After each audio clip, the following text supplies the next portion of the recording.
Halo sahabat Pometik, ketemu lagi bersama gue Alvin, seseorang yang punya komitmen untuk sepak bola Indonesia. Hari ini gue rencana berangkat ke Jepang buat nonton pertandingan antara Jepang melawan Indonesia yang akan dilaksanakan pada tanggal 10 Juni 2025. Ya memang pertandingan ini sudah tidak berpengaruh terhadap kelolosan kita ke ronde keempat karena sudah dipastikan kemarin ketika menang sama Cina dan Bahrain kalah, maka kita lolos ke ronde keempat. Dan ternyata juga pertandingan ini tidak berpengaruh terhadap langsung lolosnya karena tim nasional Australia sudah berhasil menang melawan Jepang dan poin mereka tidak terkejar oleh Indonesia. Nah, di pertandingan ini kalau gue pribadi sih berharapnya ajang dari PT Clifford untuk melakukan eksperimen-eksperimen.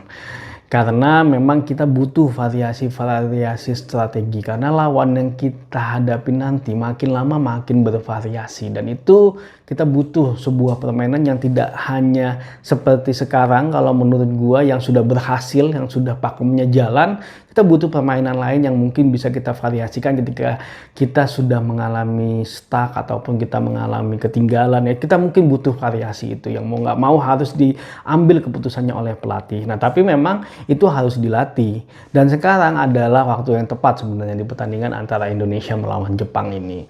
Ya walaupun Jepang nanti make timnya tim ketiga, tim kedua atau tim ketiga, ya is okay. Karena kualitas Jepang kita akuin luar biasa. Semenjak mereka lolos Piala Dunia tahun 1998, sampai sekarang mereka nggak pernah lolos. Padahal sebelum tahun itu mereka nggak pernah lolos. Jadi ya kenapa gue juga akhirnya tertarik pengen pergi ke Jepang ya, gue sih berharap gue bisa dapat insight baru gitu di sana terkait dengan sepak bolanya Jepang.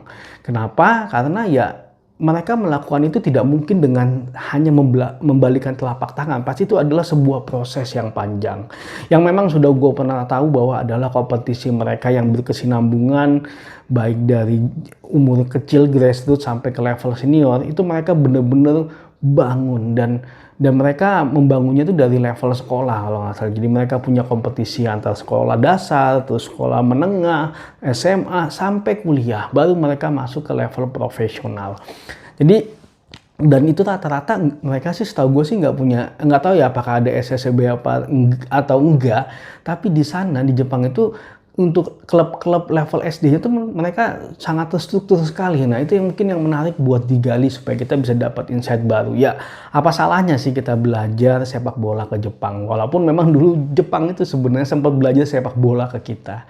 Tapi sekarang udah kelihatan jelas memang beda levelnya. Dan sepertinya yang dilakukan oleh Jepang pun berhasil. Dan gue ngelihatnya ke arah sana pun sudah dilakukan karena sekarang ada instruksi dari Jepang, pelatih wanita juga dari Jepang, masalah wasit juga dari Jepang. Ya mudah-mudahan itu membawa perkembangan yang bagus buat sepak bola Indonesia. Nah gue ke Jepang berangkat hari ini, jadi levelnya sih backpacking sih ya. Jadi yang gue bawa tuh cuma satu ransel nih, karena memang kemarin yang gue beli adalah tiket pesawat low cost ya. Jadi memang bener-bener ini murni gue cuma buat nonton tim nasional Indonesia, bukan jalan-jalan ke sana. Jadi saksikan terus perjalanan gue ke Jepang seperti apa. Mudah-mudahan gue di sana bisa dapat insight baru. Siapa tahu ada yang bisa gue ngajak ngobrol, walaupun gue nggak bisa bahasa Jepang, mungkin bisa pakai bahasa Inggris. Kita lihat seperti apa. Karena ini juga pengalaman pertama kali gue away ke luar negeri.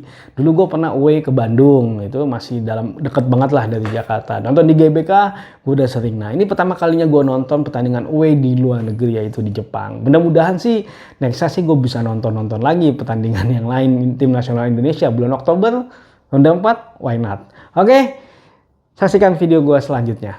Ciao, assalamualaikum.